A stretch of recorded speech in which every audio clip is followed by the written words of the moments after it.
Good morning. Good morning, everybody. Yeah. We've got the whole crew on here on a Friday morning. How's everybody doing? As you can see, we have Evan, Nitin with his fresh guy, Yeah. and Chef Nick Guys, is in the get in house. the Fresca. Get in that Fresca mode. Come on. Oh, No man. sugar. And Right. myself, Joe Yankees. How you doing, everyone? Good morning, guys. Top of the morning, lads. We're going to go straight into the news. And what is the news?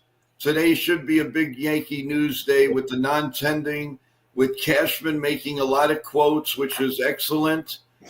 So let's start with that, guys. Today's shows and star of the day is our very own TJ for his tremendous work for Total Turnbuckle Talk and all that he's done, his shorts and everything that he's done with us simulcasting. So kudos to you, TJ. This show is dedicated to you. Okay, welcome, Charles. I'm glad that you saw that we're on this link, and the other link must have been an old one, must have been added. But we're sorry about that. But at least you joined us at the right time, and we're good. All right, guys. What's up, everyone in the chat? Shout out everyone in the chat. Please continue liking, subscribing this channel.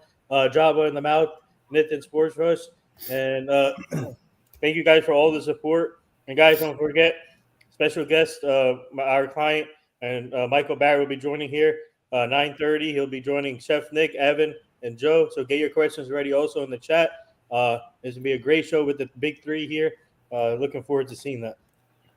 All right. Well, good morning, Chad, and we're gonna go to your questions in a couple of minutes. We're gonna get some words of wisdom from Evan, Nitin, and Chef Nick about Brian Cashman. Evan, start us off. Okay, so Brian Cashman, as we know, last night he had his sleep out event. Great cause, but he did mention that there was a meme out there on social media when he sleeps outside. So I thought that was kind of funny when he said that. But he did make some comments yesterday. One of the things he said was that there's a goal to fortify the rotation to start the season with Carlos Rodon and Garrett Cole recoveries. So I guess I don't want to say that he's banking on them to get healthy and to stabilize the rotation, but he needs to find some depth there. We need some starting pitching. You can't go wrong. You always need pitching no matter what. Beginning of the season, at the deadline, after the deadline, it doesn't matter. You always have to look to add. So that's something that they should always be doing. I don't know how much they're going to spend. Like if they want to get a guy like Michael King, they can get him. Someone like Satsuma Imai from Japan, they should definitely go after him too because he was a posted free agent. So I think they're actually the favorites for him. So I think that would be cool if they sign him. He did mention that there were two outfield spots open for competition. Jason Dominguez and Spencer Jones were going to compete. So I think that's a good thing. They're still after Kyle Tucker. They still want to re-sign Cody Bellinger. I think they're actually the favorites to do that. There is a question whether they're going to sign either Bellinger or Tucker because I think Bellinger might cost maybe a little bit less than Tucker.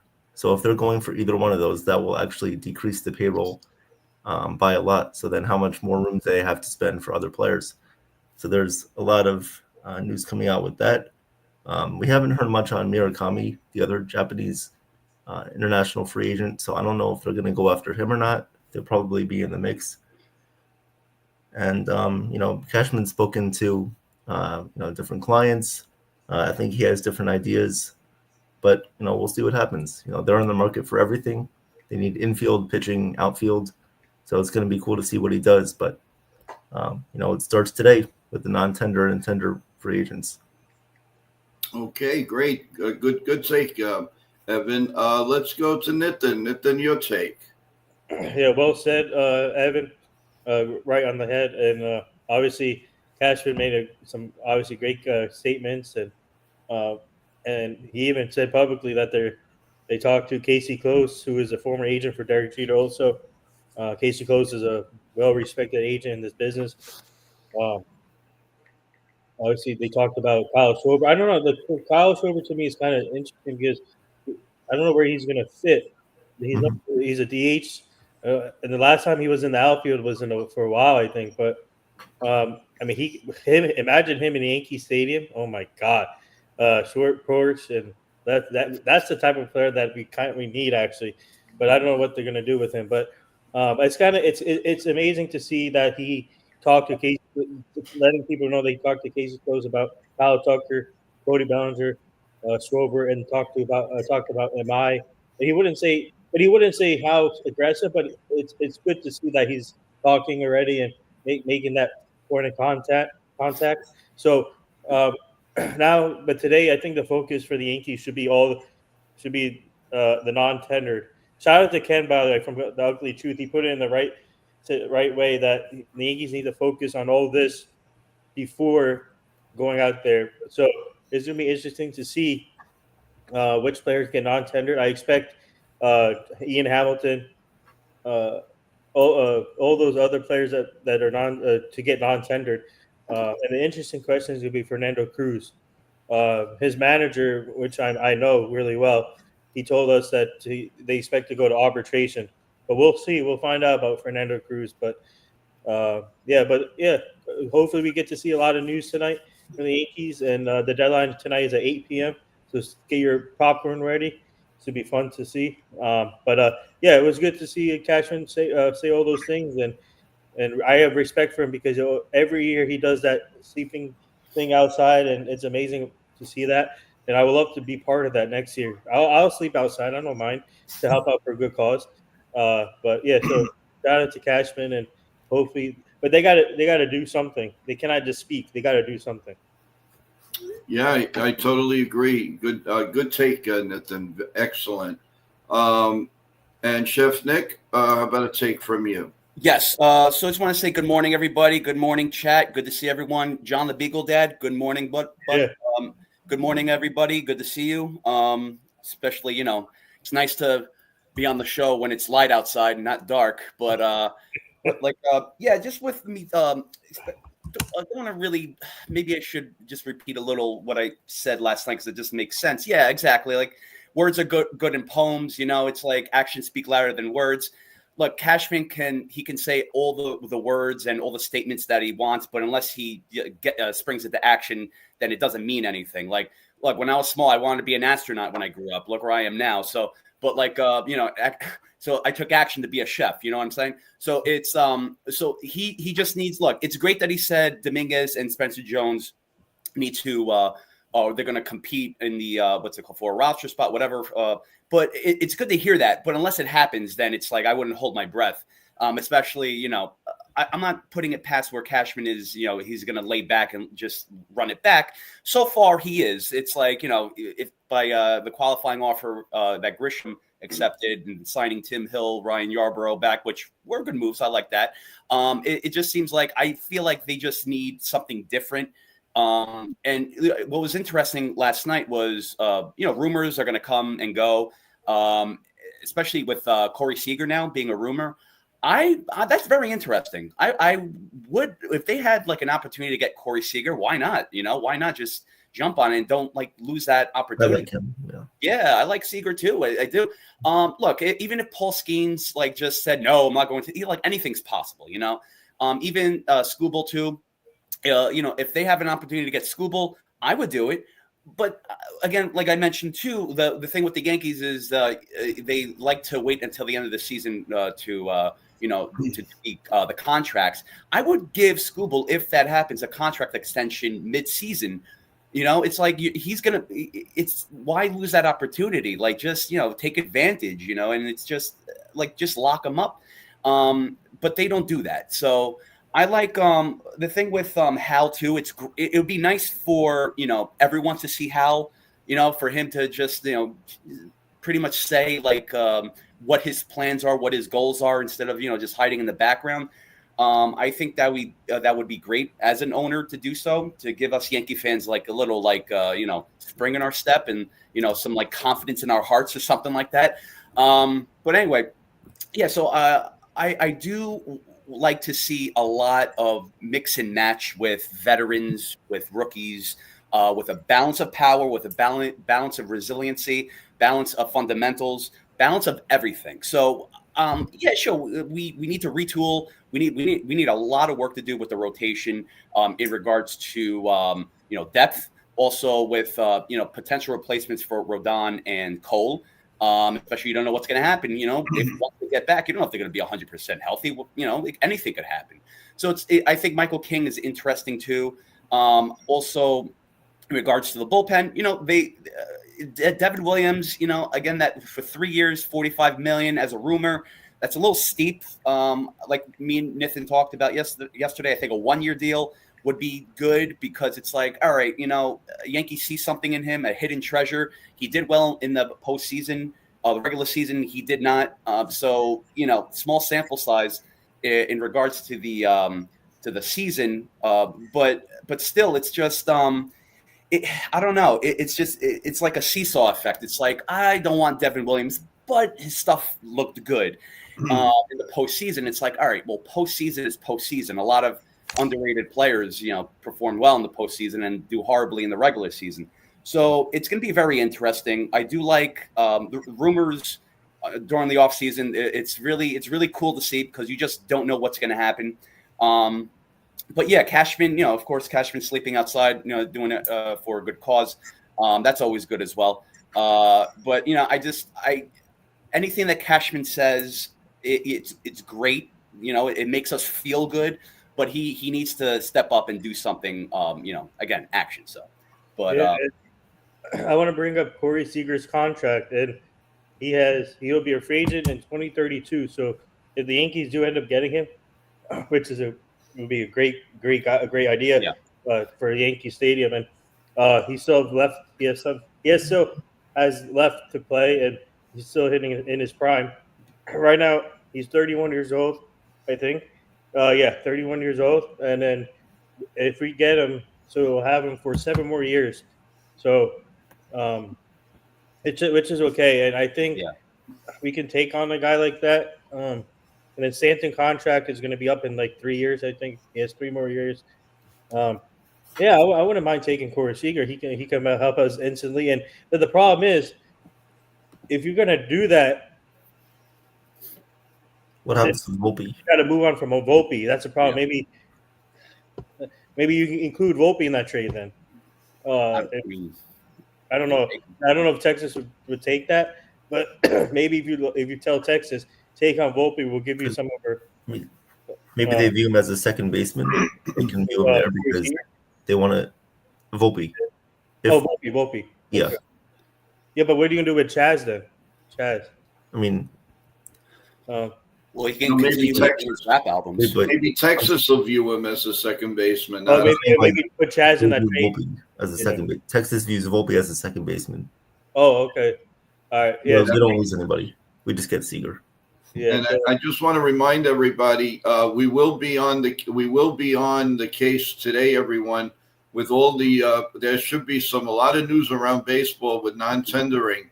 So it's going to take us. It's definitely going to take us all the way through the day. So please, that's why it's so important to subscribe. And once you subscribe, press that notification button, and you'll know that we're seconds away from coming on live. And some of these, sometimes when we come on live, we end up being on for 2 hours. So stay tuned, everyone. And Nitin also has basically a very nice announcement for 9:30 this morning. Nitin, take it away. And who's our surprise guest? So my team and I booked our good friend and former MLB catcher Michael Barrett for the show at 9:30. He'll be joining Chef Nick, Evan, and Joe. Get your questions ready for the chat. And also, it's gonna be a great show. And he had a great career. And like I said, Joe will take your fan questions, and then obviously he'll be joining Chef Nick, Evan, and Joe. So it'll be fun. Please tune in. Yeah, and also one thing about the questions, everyone. I did put it in the chat. If you're asking about the fight with AJ, he'll answer it, but he's gonna answer it very cautiously. So try to have other questions. He was a very good hitter. He had just about 100 home runs in his career. He was a very good catcher. And I had the pleasure, Nitin put me on with him a couple of minutes this morning. And I could tell you guys, one of the nicest guys that I haven't even interviewed him yet. And I already know that the man is outstanding. So please have some really nice questions. He's going to be very, very, very happy to answer them. And he wants to already come back. Mm-hmm. That's a key. That's a key. You see, guys, I don't hold anything back from you. I tell it like it is. And I just want to let you know, and that's kudos to you, to all of you, because we're growing and our views in the past 8 days have been off the charts. Thank you very much. Joe, like I keep saying, all the clients, all the players that we work with, they trust us because we're putting they trust us because we're putting them on a great product, and we tell them how good a product this is, and they trust us, and that's why they come on this show to help you guys out and also for the fans. So they love coming on here, sharing their stories and experiences. So that's why they trust us to put them on a great product. But I want to finish that Seager point. I mean, I would put Volpe in that trade if Texas is interested. I would even include Chaz Chisholm. If Volpe's, if they don't like Volpe, if they like Chaz, I would put Chaz there. But I think I would love to have Corey Seager, and also I would love to have Brandon Donovan. Brandon Donovan would be a great option too. I like Brandon Donovan. I just think the only thing with Seager is his contract is really hefty. Yeah, it's going to be really tough. Yeah, really tough. Hey, well, look at this comment. Hey, Charles, thank you. Thank you, Charles. Wow. One of our own, Charles. That's what makes, working 24 hours for me, Nitin, Evan, Chef, just with everything worthwhile. A comment like that just goes a long way. And Charles, we can't thank you enough. You are really family. Thank you so much. Thank you, Charles. I think the surprise that that you and I are working on for this show will even gain even more. But it's all about patience. Yes, I think it happens soon, but it's just I think once we get this done, I think this show will. Yeah, I do. I think so too. It really is good. And guys, how about while we have a chance before Michael comes on, talk a little bit about your guys' show right here on Mania at 7 p.m. tonight. Yep. Yep. So tonight at 7 p.m., myself, Chef Nick, and Nitin, and maybe an NBA guest will be joining us tonight at 7 p.m. for a show. We'll be recapping, reviewing all the latest NBA news. We'll be giving scoreboard updates. We'll be giving you guys all the latest information on what's going on in the NBA world. And also, Chef Nick from last week gave you guys a little bit of a challenge. Yeah. Chef Nick, want to remind the people what that was? We're going to break your legs now. Yeah, so challenges from 2000 to 2020. Who are the worst draft picks that the Knicks, and there are plenty of them. So keep it coming, guys. I gave a few last week, but yes, name all the worst draft picks, terrible draft picks that the Knicks did from the last 20 years, 2000 to 2020. Yeah, 2020, 2000 to 2020. So definitely. It's really interesting. Let's talk about that a little bit, and I'm just curious to see what you guys come up with. So, well, here's something for you guys. Michael says, "I love that NBA show. I'm always ready to talk Knicks and the NBA." Well, awesome. Thank you, Michael, for giving rah-rah, and please remember to press that like button for them for the show. Well, for any show, but that show in particular, because the more likes, the more YouTube pushes it out. And I've noticed every week it goes more and more. They're pushing it out and out and out. And I'm telling you, you're in on a ground floor of a very, very exciting program. I couldn't be more proud of these guys. I mean, hey, man, I gave them my baked ziti. You know I'm proud of them. So there you go. And also, if you guys didn't get a chance to see, we put a picture on our community with us being together. Everyone, please take a look at it and know how much that we want to make you guys smile and have a great show each and every day. And Joe is Joe. Joe is a legend. He's the GOAT, and he's the Godfather. So there you go. The Godfather. Oh man. Uh-oh. Wow, everybody's in good spirits today. I love it. Love it. Love it. Let's see what well, I guess we're getting closer to Michael Barrett too, which I'm really looking forward to, guys. That should be a lot of fun and interesting. And always to have, you don't know how lucky we are to have an extra ball player. You're actually talking to a major league player. Some people might say, well, not to a baseball fan, not to an announcer, not to somebody who's breaking into the business. You don't understand how incredible that is, and I don't care how small or how big they are. That's why my team and I are grateful to be in this position and to see how our networking, our connection base has grown over the years with so many athletes, and it's insane. And more to come. So, Michael, on past years, I would have agreed with you. I have a feeling, though, this year the Yankees. I think Nitin said it best yesterday. I think they're going to go to 3. They're going to go higher on that payroll. They are sick and tired, and I don't think they want to see the Dodgers win again. I think the Yankees are going to go all in, and that takes a lot for me to say. But I this year's a little different. Cashman is talking a lot more. He doesn't usually do this early. I got a feeling that they're gonna do something special. Get ready, get ready under your tree, folks, because I think the Yankees are going to bring us a few good surprises. I really do. You guys have a comment? Do you kind of agree with me? Yeah. I said that yesterday. Yeah. We said that. We covered that yesterday. I think that 345, 350. I think they'll maybe top that. I don't know. I think look, if they can say everything that they want, they have to do it. I think they will. I think deep down inside, Hal is angry, and deep down inside, Cashman is disappointed. I see that. I see deep down inside. So I think maybe they just want to help the team. Yeah, I don't want to see the Dodgers win it again. It's like their own dynasty. I think everyone's tired of seeing the Dodgers already. Being in the World Series. I think it's the Yankees' time, and it should be their time. We deserve it, and I think something's going to happen. It will be maybe a few pushing it, several. I don't know, but I really hope that's the case, though. I really do.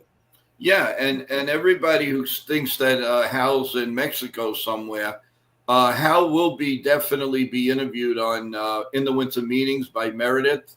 So you can rest assured he's going to join that round table discussion with the crew, with Jack Curry and them. So don't worry, he's going to be there. And trust me, they are not happy right now. They want to win, and they want to go forward. I'm going to stick to my guts. What I said yesterday, I think they're going to go 400, around 400. Wow, anything's possible. Nitin, that's a lot. For this guy didn't want to go to 300. You really think he's going to go? I think something is changing here. I think for Cashman. Cashman doesn't usually say all this stuff during his sleeping outside. Yeah, this is the first time in a while that I'm hearing this. And to be already connected with all that, obviously he has a great relationship with Casey Close, obviously with Derek Jeter.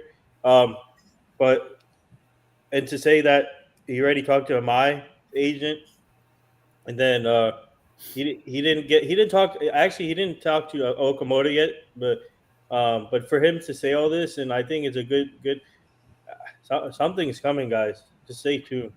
It was Lee Cashman. They're going to exceed this luxury tax. I'm going to say close to 400. If it's not 400, I think I'm going to say close to 400. I'm going to go to 350. Yeah, That's I what would I say think. 350. I think 350. I'll Let's say see, 340. let's see who's right. Let's see who's right. Who's ever right. Everybody else has to get him a slice of pizza. 349.34. Show me the money. Where's the money? The pizza, a nice big dinner of pork tenderloin, raviolis, and our guest is, I think, ready to come up. Michael, are you ready? You can drop me now. Can you give me a thumbs up, Michael, before we bring you up? There we. Oh, he's smiling already. Here we go. And all right. Well, the star of the show is ready. Former Major League catcher Michael Barrett is going to join us right now, and he's smiling ear to ear. And why not? A former MLB player, I'd be smiling too. And there he is. How you doing? Good morning. Thank you. Happy Thanksgiving to you, your family, your friends. Thank you for joining us, Joe, here at NY Mania. And Joe, Evan, thank you for having me on your show. It's such a wonderful opportunity. Thank you. well, Thank we're you, gonna, Michael, for coming on. yeah, Appreciate Evan, it. Thank you. Chef Nick. I'm Evan. Nice to meet you, Michael. Hey, Evan, Michael, nice to meet you. Chef Nick, nice to meet you. Chef Nick, I like it. What's on the menu, Chef? Oh, man. I don't know. Lots of stuff. I lost count. This is a hot stove. Yeah, right? We're actually going to, Michael, and you're more than welcome to join. We're actually going to do some cooking shows with some very prominent chefs that are on YouTube, TikTok, and all of that have been seen on TV. So everybody's liking some of the things that we're doing here, and it's not just about baseball; it's about life, it's about energy and entertainment. So, you are always welcome. I spoke to you 2 seconds, and I already know I want you back. So Let's go. When do you want me back? I'm back. Yeah, Right Put it now. on the calendar. See my lovely Georgia backyard. Fall. Oh, I love it. beautiful, Love it. beautiful. Yeah, it's not my bad. We got some cleaning up to do. My first question to you is: when Yep. did you really believe and feel you could do this and be one of the 700 plus players in the major leagues? How did it all start for you? Oh, that's a great question. I don't actually get asked that question often, but that's a great question. So my cousin married Scott Fletcher, the former The shortstop. Yankee killer. Was he a Yankee killer? Oh, Was he? I didn't know that. That's cool. Things you bring him find out on. later. I got some words for him. No, just kidding. Yeah. So my cousin that married Scott, and that's when things became kind of real for a hometown kid. Like a real small town.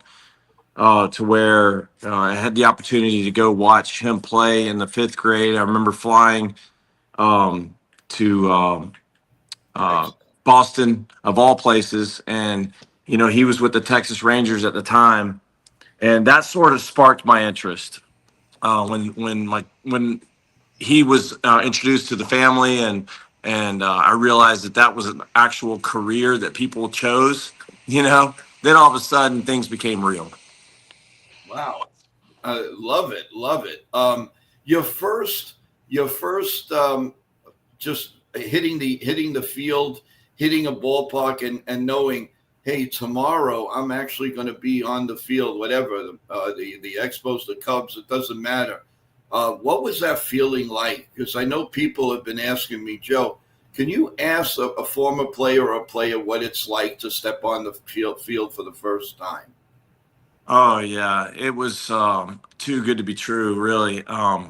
So when I got called up, we had just come off of winning our AA Eastern League Championship Series, so that was like a remarkable thing. That was something that, when you're in the minor leagues, I know that a lot of us can associate with kind of that when you're entrenched in something and that's what your mind is set on achieving and that goal. And that's kind of where we all were at. And at AA and the Eastern League at that point in time, we were playing for a great manager, Rick Sweet. And we were trying to win for a third time. We were trying to three-peat. So here we are in Double A, just a bunch of young bucks with expos, trying to pull this off, something that hasn't been done very often in franchise histories, where a team has won 3 championships in a row. We're coming down to the end of the season. We finally pulled it off. We beat the Twins in dramatic fashion, and it was just an unbelievable experience. And then the manager calls me in the office and says, "You're going to the big leagues." And I was like, "What? Oh my gosh, you gotta be kidding me, But like, it's hard. Like, looking back on it, it's like, duh, you were gonna get called up. What were you thinking, Michael? But during that time, it was like I was so entrenched and embedded in my work and winning that championship for Harrisburg, Pennsylvania. I get called up, and I go to Philadelphia, and I'm facing Kurt Schilling in my first game. Yeah. Wow. Yeah. I'd never seen anything like it. It was like all of that work that we had just done in Double A. It was like, okay, all of that is ended now. Now it's time to face Kurt Schilling. And facing Kurt Schilling that night was like, oh my gosh, just looking back on it, was like a whole season worth of anxiety and pressure, and just in that one day. But stepping foot at Veterans Field and Philadelphia, and what a great experience, what a tremendous blessing and an honor. Yeah, it must have been like incredible. Now, you have a question from Bob in the chat, actually listening to it from his office. Were you involved, because he was looking you up, and he saw in 1998, and what sparked in his head was, were you involved at Yankee Stadium with the perfect game? In 1999, I was the only position player that didn't get in that day. Oh, okay. That for Yankees fans, that was like one of the most incredible days of my life, and I didn't play. Wow. And it didn't even stop there, which is the crazy part. Like for me, is because I grew up a baseball fan, like, as y'all know. But that day, like being at Yankee Stadium for the first time, I had just left Camden, or I think it wasn't called Camden at the time. I can't remember what the name of the Orioles park was called in 1999, but was it Camden? It was the Oriole Park then. Yeah. So I'm just leaving there. I just played a series against the Orioles. It was my first year of interleague play, and I just had the opportunity to play against my childhood hero, Cal Ripken Jr., which was phenomenal. And we take a train to New York. We didn't fly or bus. We took a train to New York from Baltimore. We got in really early in the morning, late but early in the morning, because it was a day game. It was our first game against the Yankees, and we stroll in, and it's Yogi Berra Day. I'm like, oh my gosh, you got to be kidding me! It's Yogi Berra Day. I'm like, this is amazing. And then all these living legends were there. They're driving the Cadillacs of the year that they were Yankees and won the World Series, driving around the stadium. Yeah. And there's Yogi Berra catching the first pitch, and I think it was Don Drysdale threw out the first pitch, which was amazing. It was just like, there was so much going on. It was like in my head, and then I was like, we're gonna play a game here today, right? Yeah. And then there's Joe Girardi and David Cohn. They somehow got a perfect game, and I was the only position player that didn't get in that day, and I was like, what? Get me in there, Crazy. Well, it was Don Larson who pitched the perfect Don Larson, sorry, sorry. The 56. No, it's okay, in the 56 World Series. Before we go on, I want to tell you one thing. The Yankees need a right-handed hitting catcher. You look like you're ready to play. What is going on? I'm calling Cash now, and we're going to make this happen, because I loved you as a right-handed hitter, and let's get you back on the field. Yes, let's please. go. Tell Cash I'm ready. You sure look it. No, I tell you, I don't know. I know, like, I keep up with a little bit of stuff here in Atlanta. But in New York, there's a lot of talk right now. There's a lot of great stuff happening in baseball. We're coming off a World Series that was viewed by the most viewers ever, right? there's so much to be excited about. So yeah, I mean, I'm excited about baseball right now. A lot of great stuff to talk about. Guys, before you ask questions, I want to get Katie's take. Hey, Michael, thanks for joining us. My question is, what moment do you remember the most? You might have answered it, but maybe it's something else in your playing career. What was your favorite moment? So yeah, you mentioned the first getting called up, which was amazing. My first hit came shortly after the next day. Those are wonderful memories. You know, having the opportunity to be a part of interleague play, watching the leagues go from American League, National League to somewhat one league was or a part of that journey was a lot of fun. Being able to play at Yankee Stadium against some great Yankee players, having a chance to play on the World Classic, the first team, was a highlight for sure. Being able to step foot and call Derek Jeter a teammate, A-Rod a teammate, Chipper Jones, some legendary players, teammates, was a tremendous honor, a tremendous blessing. Just across the board, a lot of those like opportunities, but you know, stepping foot on the field with my childhood hero, Cal Ripken Jr. What an unbelievable memory that was. You know, so many memories along the way. You know, I feel like I was a part of my ninth day in the big leagues. I was catching when McGuire hit his 70th home run. So from the time I got called up to the big leagues till the time I was done, I feel like records were just being smashed and broken left and right. It was like every day was something new, you know, when I was playing in the big leagues. We saw a lot of remarkable things happen, a lot of changes happen, you know, and I got to be a part of that. So there was a lot of great moments in my time, whether it was Tony Gwynn not taking a seat and playing in Montreal and collecting his 3,000th hit in Montreal and being a member of the Expos at the time, playing third base, getting to rub shoulders with Tony Gwynn at third base after he got the hit. I mean, there are moments like that that I'm super grateful for and will be for the rest of my life. Oh, that's awesome. Guys, you have questions for Michael? Go ahead. Whatever. Yeah. So I love watching baseball. I was born 2003, big Yankee fan. Obviously, I know some of the history, of course, but there's a lot of history, of course, with the Expos, the team that you were on. So I wanted to know, you were there for obviously 6 years. You had great numbers there. You got called up there. You learned a lot of new things. You got great advice, and you played at the old Yankee Stadium. So there must have been a ton of moments that you cherished and all that. So I wanted to know, what was the transition like after leaving the Expos, going to the Cubs, after being on the Expos for 6 years? Yeah, that's a great question, and welcome to life, buddy. 2003, yeah. That's amazing. You're so young. Yeah. This is great. I might be calling you for a job soon. Okay. Oh, right. Sure, I'm open. All right, yeah, awesome. Thank you. What do I look like, chopped liver? Just take it easy. I know how to work the system these days. It's the young bucks, Well, he's going to be a GM one day, No big ZD for you, that's for sure. He's going to be a GM of the Yankees in like 2 months. Hold on. Just kidding. Bad joke. No. But anyways, no, great question. Being a member of the Expos, have y'all seen the documentary that just came out, Netflix? No, not yet. Okay. Not yet, all right. but we will. Okay. Yeah. Watch that for you young bucks out there.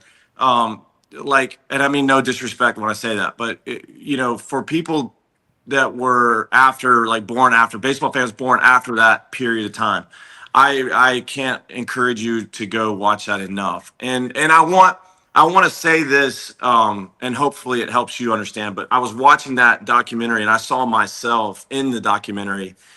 And when I was watching that documentary as a player, I had no idea any of that was going on, just so you know. So when you're watching it, so when I say what I'm about to say, I hope you understand that it's from my heart. It's no BS. Okay. When I got traded from the Expos, I was crushed. I had spent 9 years of my life there. I had made some of my closest friends there, believe it or not. And I was traded to the Oakland A's first, which a lot of people don't know. So I'm like the only player in the history of baseball to get traded for two players to be named later in the same day. So that's one thing people don't realize about me. But like, I got traded to the Oakland A's, which was a great organization. They had a great pitch staff, but my time in Montreal, regardless of what you hear and the documentaries and all that stuff, I loved it. I loved playing in Montreal. I loved the people in Montreal. I made some great friends, and I love the fans.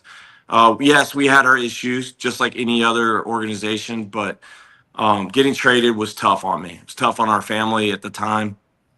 But we embraced a new challenge, a new opportunity, and like you said, probably my greatest highlight, besides being a part of Yogi Berra Day, was actually getting to play. And I can't remember exactly what year it was, but I did hit a home run off of Mariano Rivera in the ninth inning to cost him a save, which never happened. And I think that was 2001. Joe, you might do some fact checking on that. How dare you? I know. It was awful. Cal Ripken called me and said, you should retire now. Retire now. You don't even know what you've done. Jeez. Yeah. So. Thank you. Now was that in that was in Yankee Stadium, right? Yeah, it was. Yeah. Okay. I remember. Now it's coming back. And Mark Smith, I actually could see it. Yeah, Mark Smith came up after me and hit a home run to go up, and we ended up winning 2-1, which was rare at Yankee Stadium to have that opportunity, and then to pull it off. That was a big win for us. We have a question from Teresa. She asks, who's your favorite manager? And then we'll go to Nick. Okay. Are you talking about like as a player? Yes. Oh, I had some great managers. You know, hindsight is always 2020. I grow more fond of Felipe Alou by the day. I could imagine. I mean, like, he's the guy that gave me my first opportunity. And, you know, like as a young player, when you don't know any better, it's like, you know, you show up to the field and, you know, you're always second guessing and doing, you know, things you probably shouldn't do. But, you know, looking back on it, it's like, man, he was the sweetest. He was the most honest. He was the most hardworking manager in baseball. I mean, he was just awesome. Laid back, but really awesome. Yeah, you know, everybody, he got criticized for kind of having that winter ball flavor, you know, type deal. And, you know, like I appreciated, you know, and I think just sort of being more left alone in the clubhouse, I think was kind of his mantra.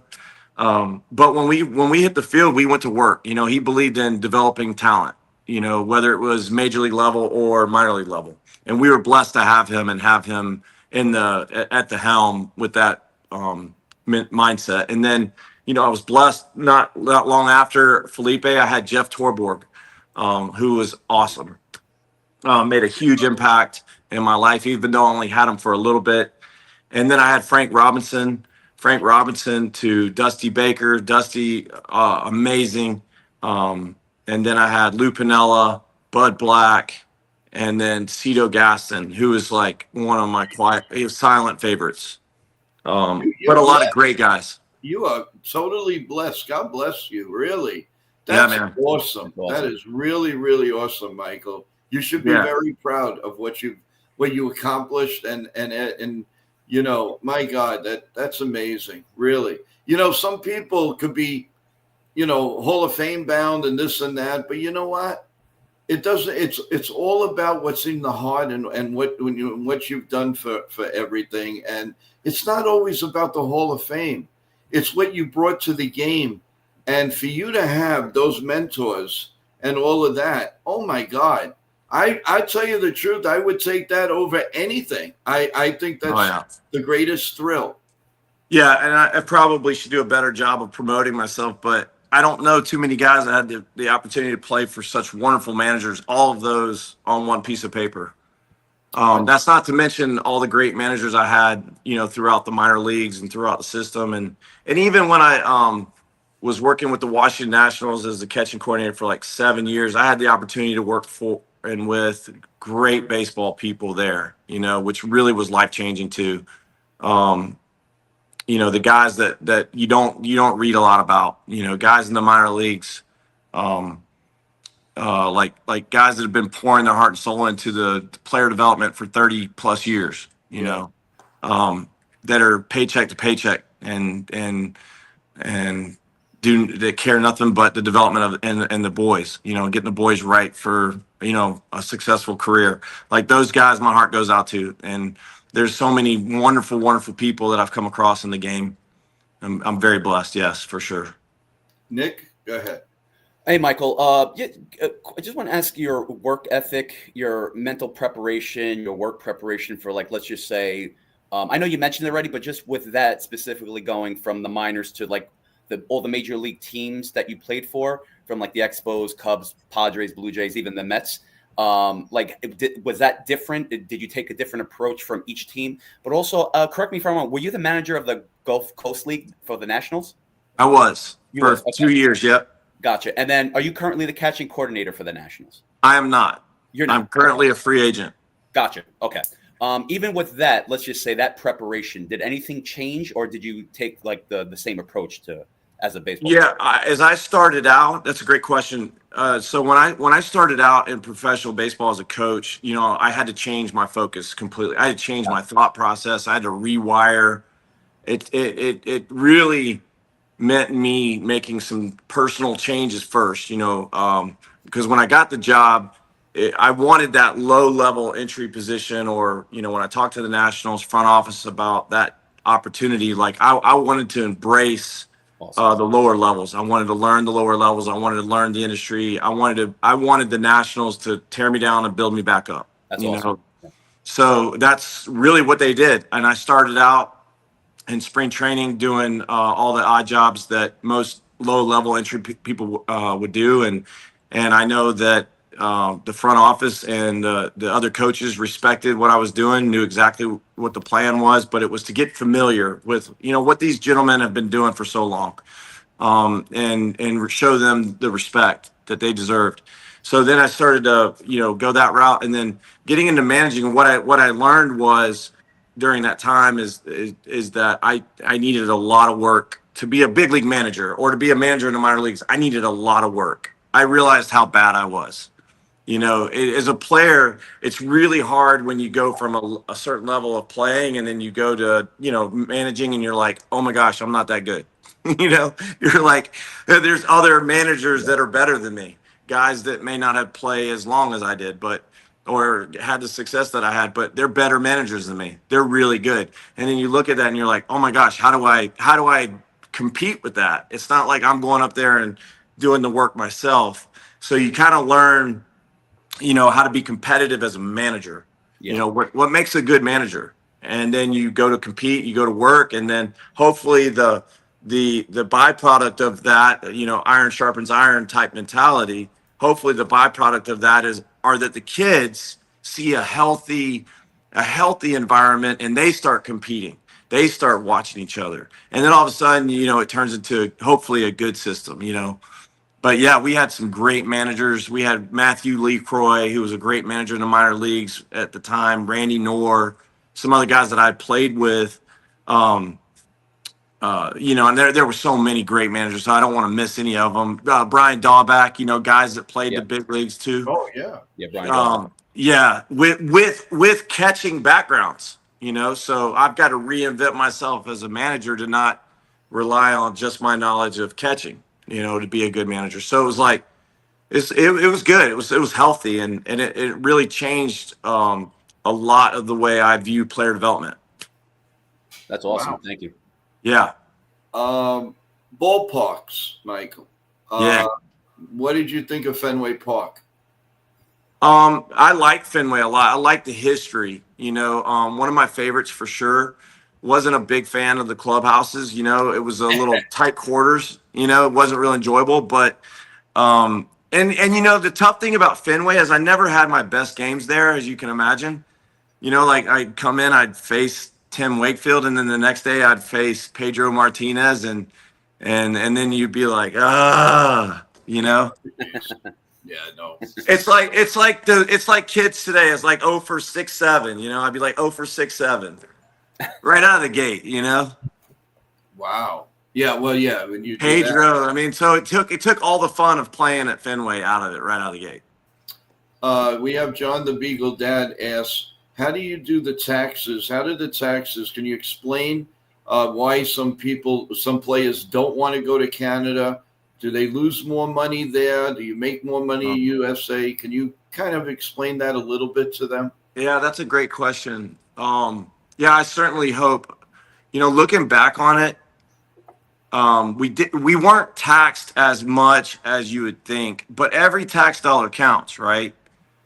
Especially for like bigger contracts. I think there's ways to get around it. I don't know all the different ways in terms of working with the Canadian government to make it work. I don't know the full details, but we would submit income tax returns for Canadian taxes as much, and it was a bit of a pain, but they didn't really take as much out as you'd think.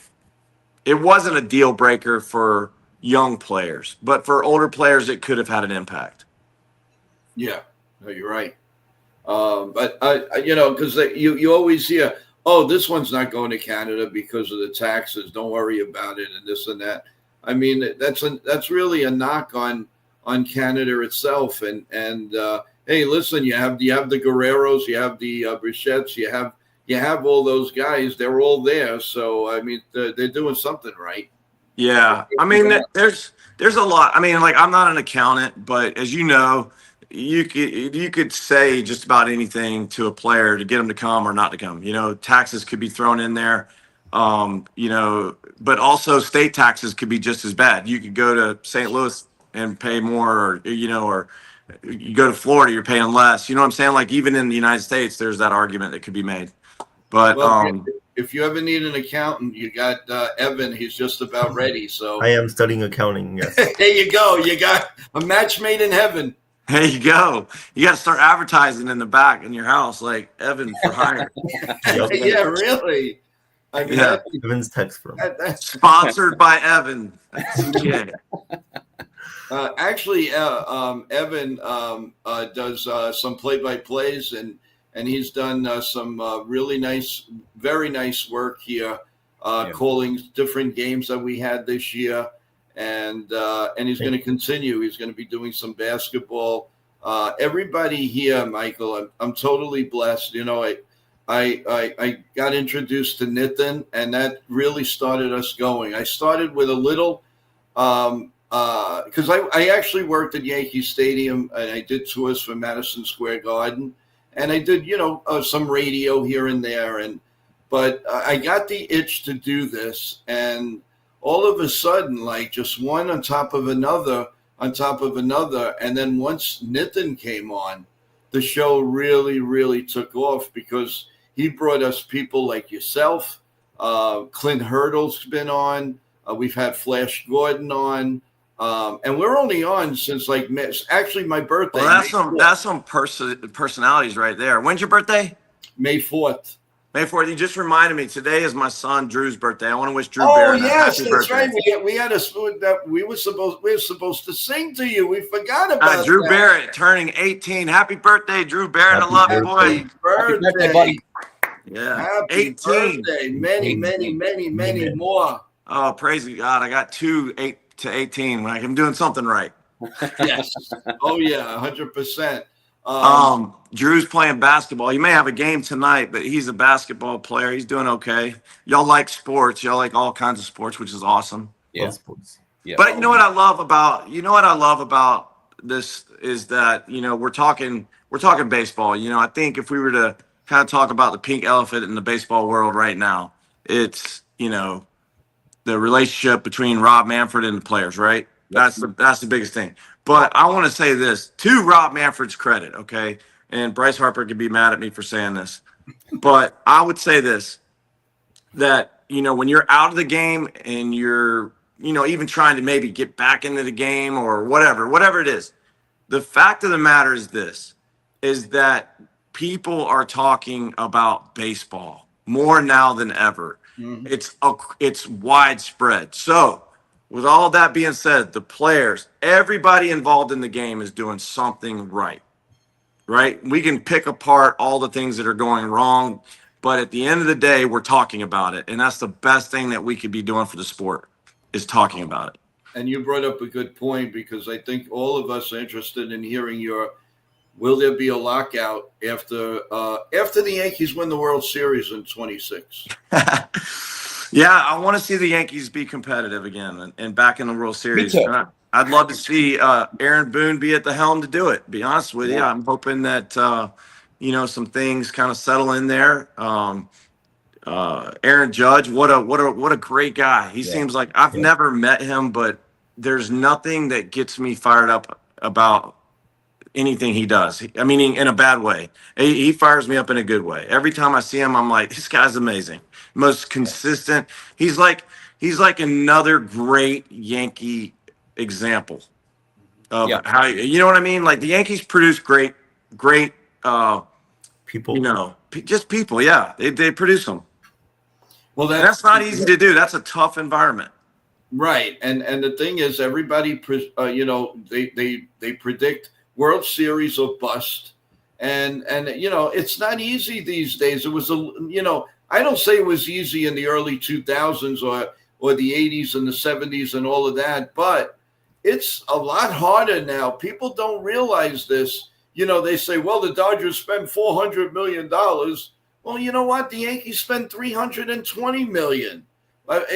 You have the wild card, you have the next round, then you have the World Series. I mean, it's not easy, and I'm sure you know that. Yeah. And and to say if the Yankees went to the World Series last year, if they would have had a few breaks, the one way or the other, but you can't call that a bad year.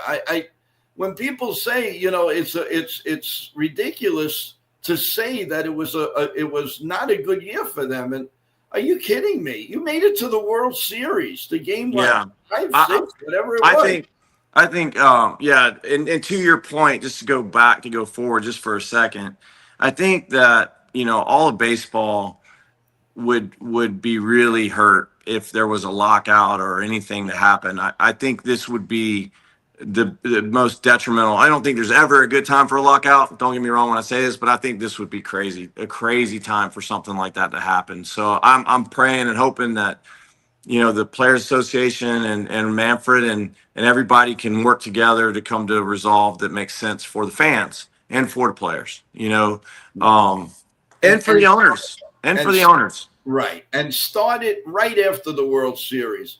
Don't go saying in February when the players are getting ready to go to spring training and then nope, take a degree back. We're going on strike, or we're going to have a lockout. You're going to have a lockout or a strike November 1st, and you have all that time to iron it out. And then if you're going to miss something, all right, so you miss a little bit of April. But you're not going into July and August when people are like dying for baseball. Yeah, it's the only thing that makes sense. And I know, and that's the thing is like I feel like with the way social media is, and look at our platform and how we're able to do this and how amazing this is, right? We couldn't have done this 20, 25 years ago. Yeah.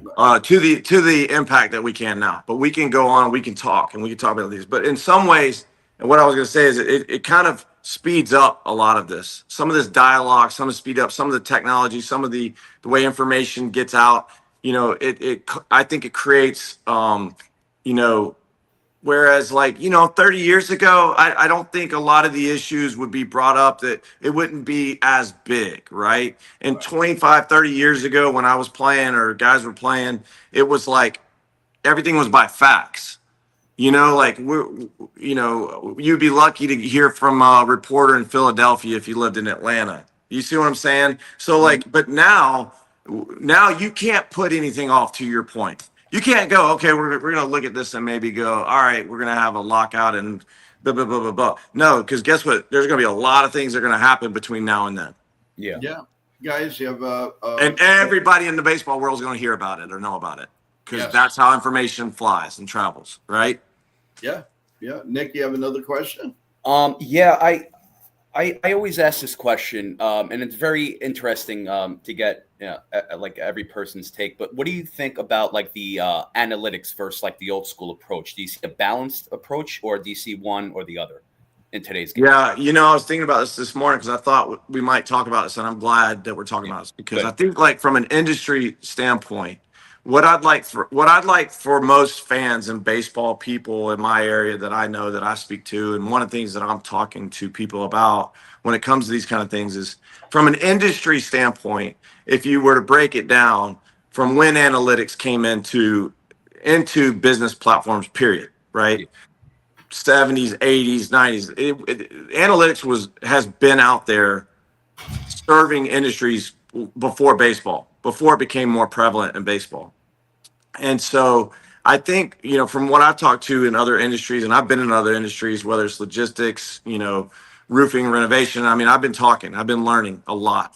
And one of the things that baseball introduced this new mindset, this new idea after the rest of the world had already been doing it. Let's be honest, right?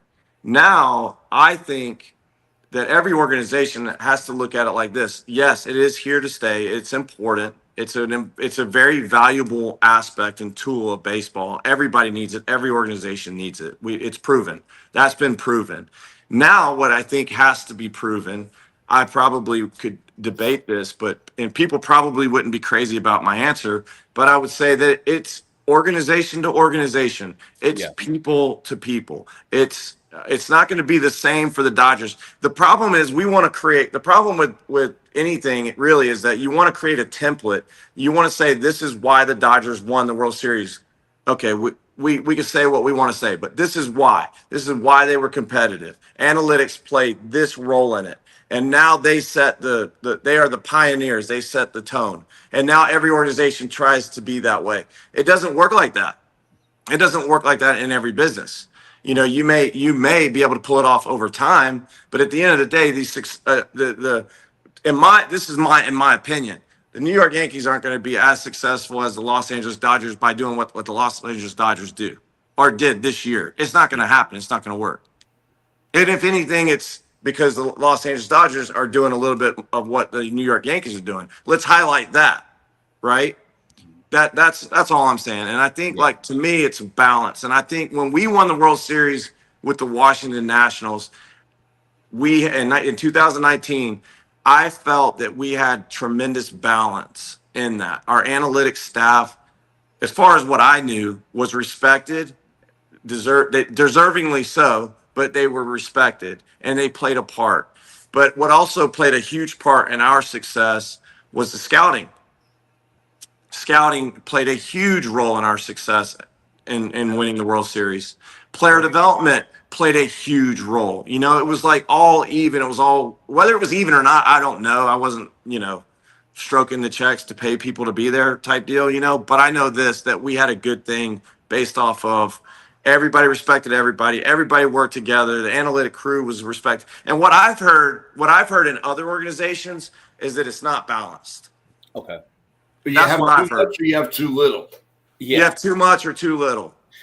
Just with analytics too, just a follow-up question. Do you think it hurts player development? Like people coming up, let's just say if there's players that are better, better in situational hitting with against other up and coming players like rookies. Do you think it hurts their chances? Well, the one good thing about analytics to me in the world that we live in baseball today, okay? Yeah. Numbers are numbers. Let's be honest. Numbers are numbers. Math is math.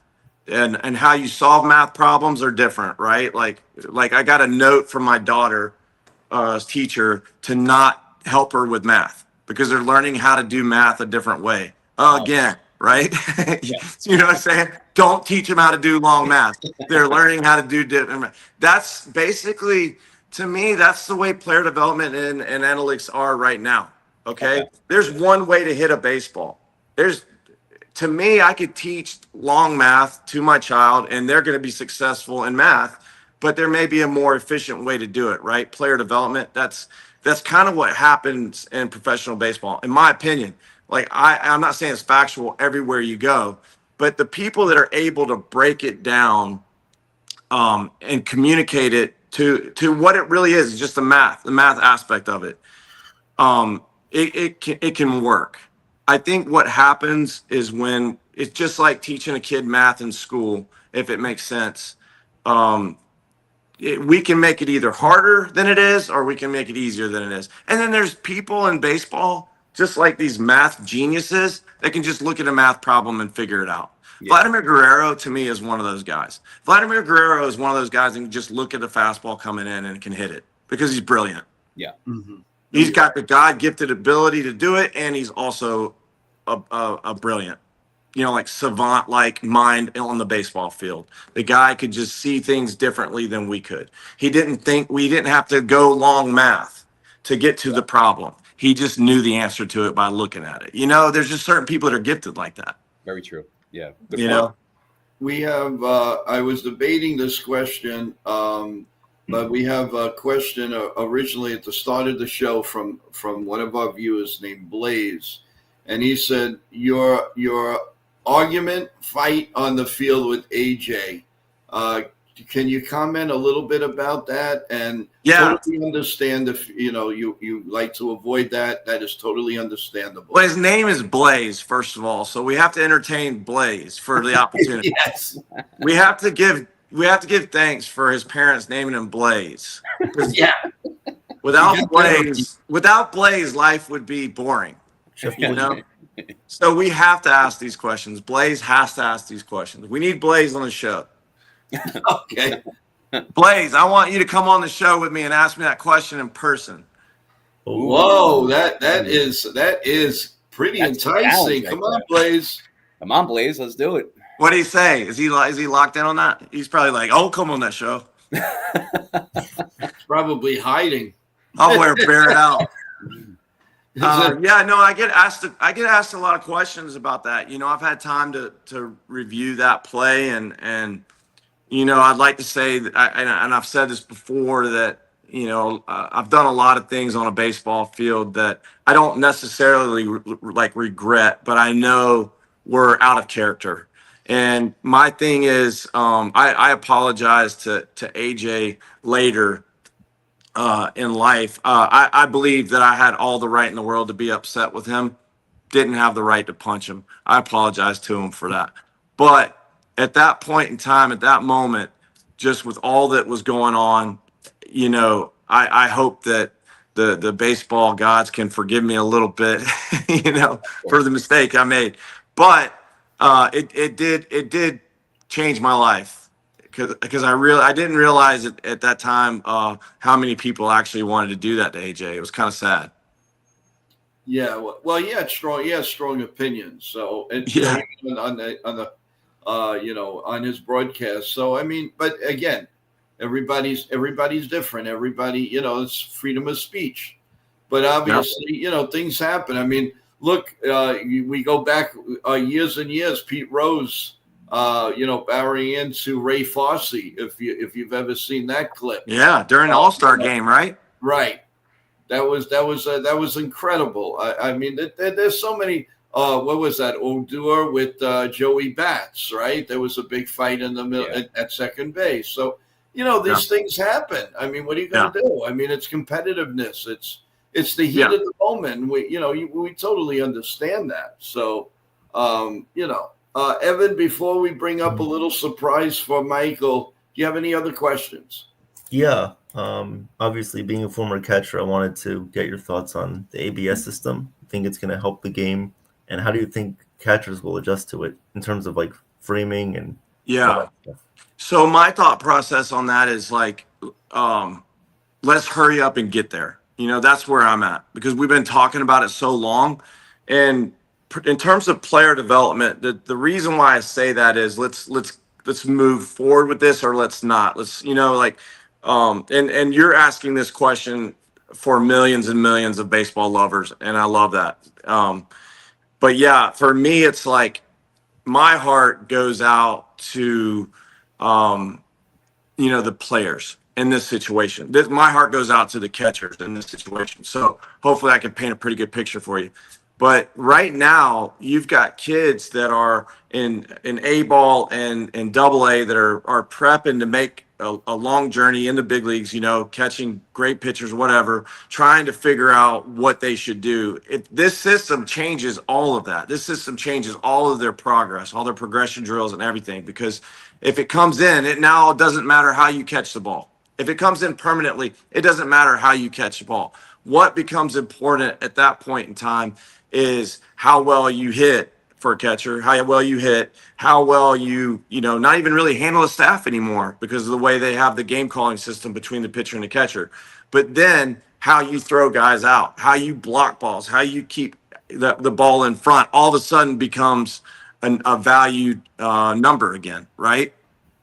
And so my thing with the Nationals when I was the catching coordinator, they were really wanting us to do a one knee down. Let's, you know, and I kept telling them, like, this system is coming. And when this system comes, we need our catchers, especially the younger levels, to be prepared to go back to traditional stances, is what I call them, traditional stances. So the traditional stances for good reason, right? So I'm anxious for it to happen or not to happen because I'm in the business of developing catchers. And as long as there's that, you know, what if, or, you know, they're not going to commit to it, the catchers are going to suffer, you know? Yeah. And while you bring on that subject, one quickie, I know the Yankee fans want this asked. Have you seen the development of Austin Wells? Do you think Austin Wells has what it, in your opinion, can be an elite catcher, in your opinion, both ways? I haven't seen him enough to give you like an honest opinion on that. I've seen him. I think he's very talented.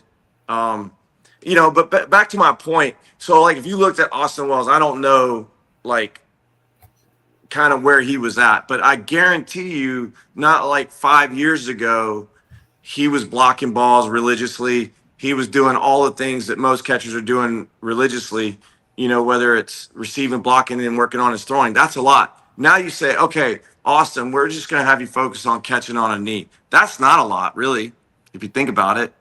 That really kind of narrows down his focus to being able to do. And that could be good for some catchers and bad for some catchers. I had catchers that literally could not function if they were not in a traditional secondary stance, meaning like their butt was off the ground and they felt like they were like locked in, ready to block and do all of that. That's a dying breed of catchers. Those are the catchers that we all loved throwing to back in the day. You know what I'm saying? Those are all the catchers. Those Joe Girardis, those guys that you grew up with, Yogi Berras, you know, like you ever watch a catcher catching, you know, that we grew up watching, and their ass was not off the ground, excuse my language, but their butt was not off the ground. They were considered lazy, were they not? Yeah. That's what they all said in Little League to me, you know, whatever. But now you've got this one knee down, your honcho's resting on your legs. You're going to drive any 1970s baseball coach out. They won't be able to watch the game. Right? They won't be able to watch a catcher at least. But that's been widely accepted and embraced, and nearly every organization is doing it. The problem is this. 5 years ago, Austin Wells probably wasn't doing that. 7 years ago, probably wasn't preached that. What he was preached is what I just said, just like everybody else. Well, another catcher that was all over the place, very good catcher, Tony Pena. Yep. Oh, yeah. Remember, Tony Pena used to go squat all the way down to the Manny Sanguillen. I mean, I'm going back now, but oh yeah, Benito Santiago. Those guys were way ahead of their time. They were so way ahead of it. I mean, Tony Pena was so ahead of his time. It wasn't even funny. Benito Santiago, same thing. I would watch Santiago. When I was catching.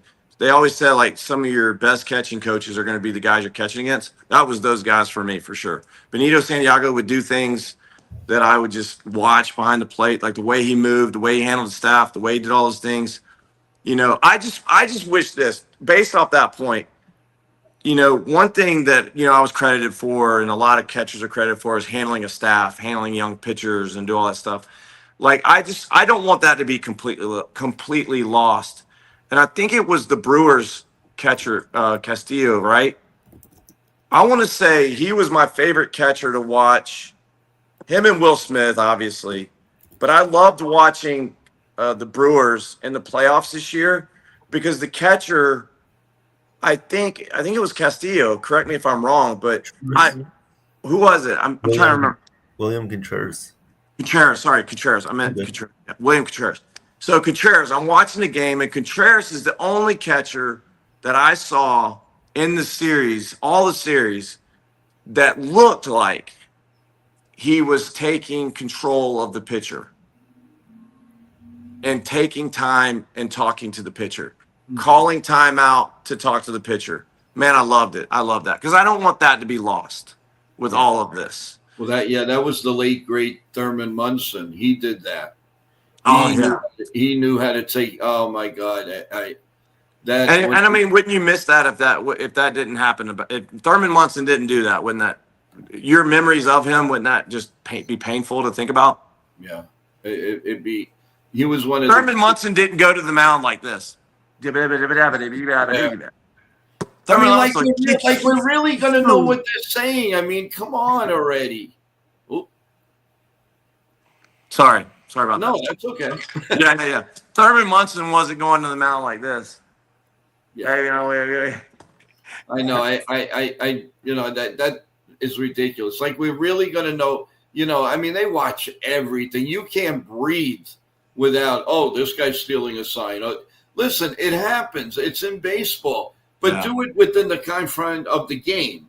Don't go that extra mile. But we won't get it. That's a story for another day. Oh, yeah. I mean, Michael, I can tell you is I have a little surprise for you for being here for us and everything. And I think you may know this person. You may not. I don't know. We're going to bring him up. Yo. Neff. Yeah. What's up? What's up, Michael? How you been? Good morning. I didn't even know you were awake. That's a lie. He's been texting me. I know.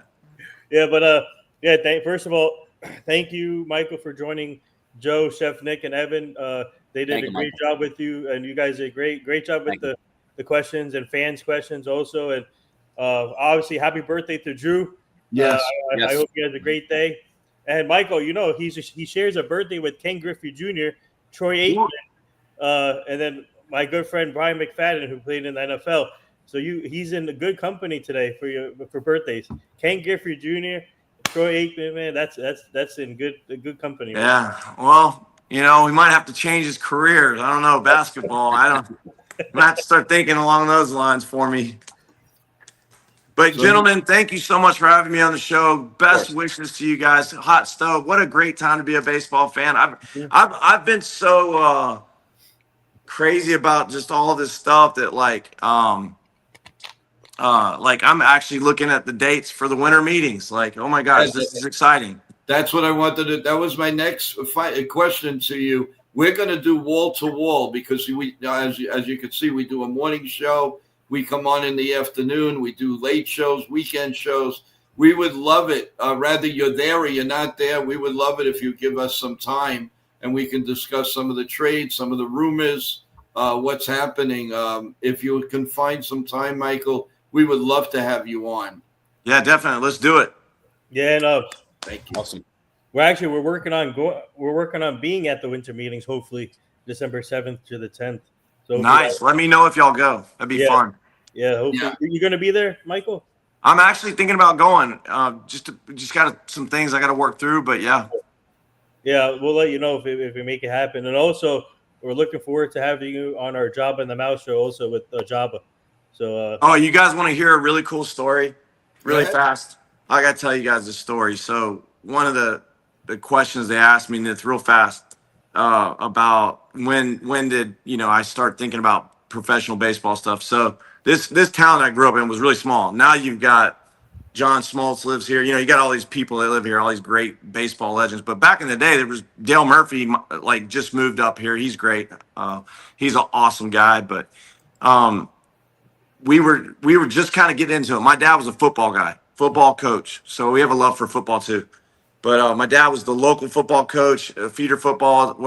Long story short, somehow my dad gets Bernie Carbo to come do a baseball camp in Alpharetta, Georgia in the 80s. Bernie Carbo. Wow. Bernie Carbo is famous for the home run for the Red Sox. Y'all remember that? Yeah. Yep. Mm-hmm. Well, yeah, a lot of people don't know who Bernie Carbo is. Bernie Carbo is a heck of a hitting coach. So I must have been 9 or 10, and he came into town right about the time Scott Fletcher started dating my cousin, and I met Bernie Carbo. Bernie Carbo, to this day, I still teach the very stuff that he taught me as a hitter to kids today when I was 9 years old. Awesome. 40 years Wow. ago. Crazy. That's a great story. Yeah, that home run was amazing. And then you had Fisk driving the ball to his home run. That was an amazing series. It really was. Yeah, Bernie Carbo, of all people, came into my hometown and taught me how to be a better hitter. Pretty cool. That's How, awesome. Well, you how's, definitely had a nice career. How's Dale Murphy doing these days? I'm hoping he gets into the Hall of Fame.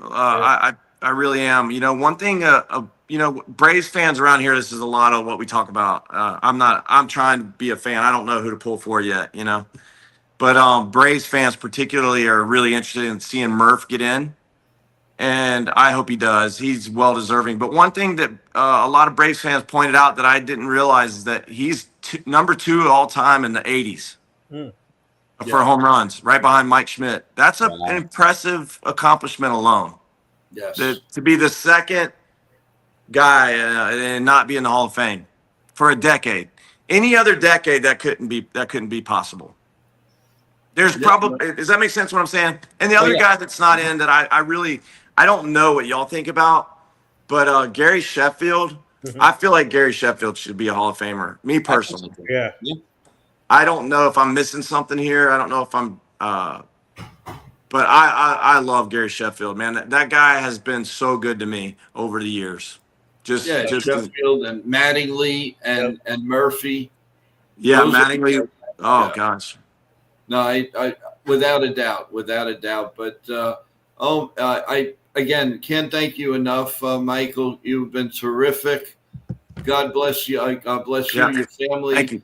Many more birthdays to all your family, and stay healthy. And we'd love to see you next month at with the winter meetings. That'd be awesome. Appreciate it. Thank you so much, guys. Thank you, Michael. Appreciate it. See you, Have a great day. Have a great weekend. Thank you. You got it. You too. Take care. Well, guys, then there Great were job, 4. guys. Awesome job, guys. Hi, guys. All You right, guys did great. guys. You guys did great. That was awesome. Thank you. Yeah, that was fun. That was nice. Yeah, there was a lot of good points, a lot of honesty, and man, he was really awesome. Thank you, Nitin, and your team for putting this together for us and trusting us with some interviews. No problem. Okay, so it's hard to move on after something really as good as that, but. I was looking over the news right now is very quiet, but I have a feeling that later on in mid-afternoon and to the end of the day, guys, It should pick up. yeah, it's definitely it's without a doubt gonna pick up, and if nothing else, we will be on for the basketball show tonight at 7, guys, and we're looking forward to that, and I forgot the Nets play tonight. Yay! Who they playing? Oh, boo! Celtics. The Nets are playing. That's news in itself. Yeah, but who they playing? Boston Celtics in Boston tonight. Oh. Hey, Play tomorrow, right? Knicks play tomorrow against the Magic. That's right. Yep. The Magic are tough. Rangers play tonight. Let me check. Yeah. They played last night. I think We lost last night. lost. Yeah. Again, I didn't see the late score. I kind of like those. The Islanders though they won. Oh yeah, again. they play tomorrow. Rangers play tomorrow. Rangers better get their act together. It's going to slip away. But you know what? If they're going to play bad, I'd rather them do it now than at the end of February, March, and April. They usually do it in reverse. They usually play great and then bad. Now I'd rather them play bad and then play great, and then maybe something will move up. We'll see. We'll see how that goes. But I do see a nice news day today. I'd be very surprised if there wasn't Yankee news today. I can see that. Yeah, that. I can see that. We also so Nick, tell us a little bit. I believe it's tomorrow. You're going to be on. You're going to be a co-host on Wendy's show. You want to Yes. tell everybody about it? Yes. So Wendy's Sports Corner. She's me and her. I'm going to be a co-host on her channel tomorrow, 1:00 Eastern time. We're going to do a holiday show with chef tips, cooking tips, pretty much like conversations back and forth in regards to what her traditions are, Wendy's traditions, what she does, and just pretty much taking the role as what you can do to save money, what you can do is something creative. So it's mostly like an introduction towards Thanksgiving. So And what time is that Eastern time? 1:00 Eastern time. That means it's on the East Coast. All right. And I just want to say, Yankees are, I don't know who they're not, who are going to tender and non-tender, but I'll tell you what, my lunch is definitely going to be tender, and I'll tell you Chicken that. tenders. Oh, yeah. Woo! That's right, chicken Oh, tenders. yeah. Oh, that's pretty cool, guys. That's right. Oh, Michael Barrett just texted me saying it was a great show. He loved you guys, and also I love him too. he said good luck to you guys too. Thank you, Michael. Oh, thank Appreciate you. it. Thank you, Michael. You're the best. Appreciate it. That's awesome. And it was so smooth. He gave you guys a fist pump. Hey! All right. Thank you. Tell him thank you. Yep. That's awesome. No, we like that. Like I say, it's all worth it. You do your best. You go out there, and people trust you that you're going to bring in, some good vibes. And what better people with Nick and Evan, and and whatever I can contribute. I want everybody to feel comfortable. That's the most important. That is really the most important, guys. Of course. So I'm looking forward to your show at 7:00 tonight, guys. I hope the Yankees have more some news, so maybe we'll be on before that. We also have the wrestling show tonight, guys. It's already been taped. It was taped yesterday, but it's got action-packed news on Raw and SmackDown and some other news. So stick with it, everyone, at 10 p.m. And, of course, if there is big Yankee news, we're going to be on it. 100%, everyone. 100%. Joe, is it a premiere? And we'll let you know. If there's going to be a show tomorrow sometime. On the weekend there's no morning show. But if there's Yankee news or whatever we address, we are going to put something on probably tomorrow. So stay tuned. And we're going to talk to the guys and see the availability of everyone. Absolutely. So that we could lead into the Sunday football game with Philadelphia and the Cowboys. And then, of course, our wrap-up show after that game. So there's a lot to do and so little time to do it. So, guys, some final thoughts. Let's see. Ethan, you go first. Oh. Evan, you go first. Yay. Oh, Evan, I thought you wanted to, I was going to say Nick. Okay, go ahead. Right, go ahead. I'll go next. Okay. For the wrestling show tonight, I just wanted to ask, is it a premiere? What type of preview? NBA preview show. Is it are you going live tonight for the wrestling or no? No, the show's already done and ready to come on at 10 p.m. tonight. Okay. Just wanted to ask that. Great interview. So our NBA show will lead into your wrestling show. Yeah. Well, you're probably going to go on. Yeah, I don't think you're going to be on for 3 hours, but if you don't, if you are, more power to you. That's great. You might as well call a basketball game tonight if you're going 3 hours, guys. But yes, no, I appreciate that. And then remember, guys, next week, JT and TJ and myself are going to be calling the Survivor Series, tooth and nail. There'll be no video, but it's going to be as close as you being to the first row as you possibly can. So look for that, guys. We are really looking forward to that and simulcasting on both. And that's going to be a lot of fun. That's really going to be a lot of fun. Looking forward to it with all the craziness and what they're saying is going to happen in the war game. So a lot of fun there. Okay, who's next to talk? Go ahead.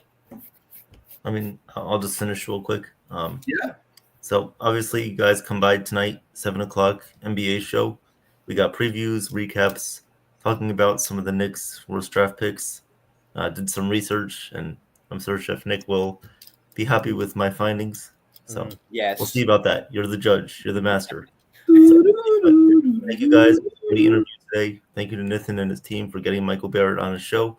Again, happy birthday to his son, Drew. Have a great day. We appreciate it. And just thank you guys. We'll come back with any news, Yankee news that breaks. See what happens, who they tender, non-tender. We'll see. But thank you guys. And who's next? I'll go. You want me to go? There you go, and I'll go last. Yeah, so just really quick. So thank you, Nathan, for bringing on Michael Barrett. Michael Barrett, thank you for coming on. Great show, great questions, great input, output, whatever you want to call it. Please like, subscribe, share, support NY Yankee Mania, baby. We are growing day by day. All our hard work is paying off. And you guys, the chat, you guys are the most important people in the world too, because you keep it going. We keep rocking and rolling. So let's continue growing. Let's continue doing it together. Yes, absolutely. So tonight, 7 o'clock, let's do this. Let's do the NBA preview with the worst draft picks from 2000 to 2020. Look, with this show too, you know, it's been a couple, right? We did was the third one, second one. This is the fourth one. Oh, Yeah. fourth Fourth one. one. Wow. Yeah. Look, we're growing this channel too. We're growing what's it called? That show too. So let's keep it going. Every time we do the show, let's have a sticking point too. Like let's have a topic of conversation. Look, Evan, we could have the Nets too. You know, we didn't have to. Oh beat yeah, the Nets all the time. I got some ideas that we can do. Yeah, I mean, if you want to keep it like with in the state of New York, that's fine.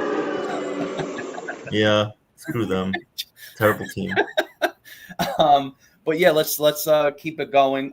Yes, also let's also even the chat too. If you hear any news, please you could always comment and let us know as well in regards to any rumors or final signings or stuff like that.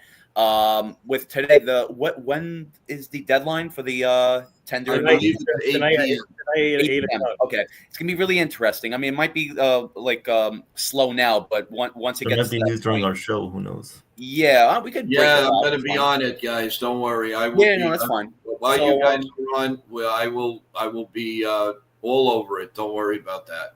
Absolutely. Like I said, let's all do this together and let's just keep growing. That's it. We're doing good. Cool. Good things. And last but not least, the one and the only.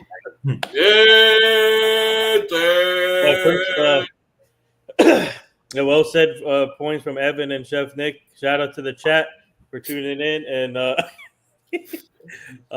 shout out to our guy, Michael Barrett, for joining Joe, Chef Nick, and Evan. Great job, guys. You did a great job with them. And also shout out to the chat for the awesome questions and more to come with the guests. And please tune in tonight with our NBA preview show. We're working on some guests to come on there too for tonight. If not tonight, after Thanksgiving. Hopefully we have some NBA people come on. Shout out to that. Shout out to all of you guys. Please subscribe and like this channel, NY Yankee Mania, and subscribe to Job in the Mouth and also Nathan Sports Rush. Today at 12 p.m., I'm pre-recording a segment with former NFL player Quentin Jammer. So please tune in. It's pre-recorded. But so he'll be joining at 12 today. So keep up the great work, everyone. More to come. Like I said, Joe and I are working on some surprise here for the show, so we're not going to say anything yet. But shout out to everyone, and looking forward to the NBA show tonight. Should be fun. And I already know the Knicks draft. The draft history is horrible. So Yeah, I think tonight's show. Yeah, and Nick, great job by coming up with this idea. I think this thank you. Yeah. Tonight's gonna be epic. Talking to him about this horrible draft picks that the Knicks front office done over the years. So can't wait. Can't wait. Like Bart Scott said. Those picks Yeah. too. So That's great. Yeah. Well, guys, now in 35 minutes, awesome. We all did a really, really great job. And hats off to Michael Barrett. Thank you so much, man. Yep. He's a very, very proud guy, and he should be proud of himself. Yeah. He had a wonderful, nice, very nice career. Happy birthday to his son, Drew. right? Yeah. Yep. Happy birthday, Drew. Many, many more. And, enjoy it and enjoy as much as you can. And I'm sure you will. You will have a great day. And we hold up the glass to you and to everyone today. Anybody's birthday out there, happy birthday. And anybody with anything today, we send prayers out to each and every one of you. Happy birthday to Troy Aikman and also Ken Griffey Jr. You got it. Happy birthday, guys. Many, many, many, many, many more. I hope. So I was going to say Troy Aikman. I hope he doesn't get a concussion opening up his birthday gift. All right. Anyway. Like I Dun, just, dun, dun, dun, dun. Oh my God. With that in mind, Yeah. everybody have a great day. God bless you all. God bless America. Yeah. Stick with us. We may be on sooner than you thought. And listen, if the Yankees make a lot of news right after that NBA show, we may go on live for a little bit before the wrestling show. So there's so much going on, guys. Let's see how the day goes. And remember, NY Yankee Mania, and there's a lot of videos that you could go there and check out. Check out this show if you missed it. So thank you. Yep. Have a great day, everyone, and we'll see you later. No, Ken. So I posted a tweet about the Michael Barry interview. Ken replied on Twitter saying, "Nathan, what's up? I've seen better looking heads on cabbage." Oh God. With that in mind, have a great day, everyone. We'll see you in a little while.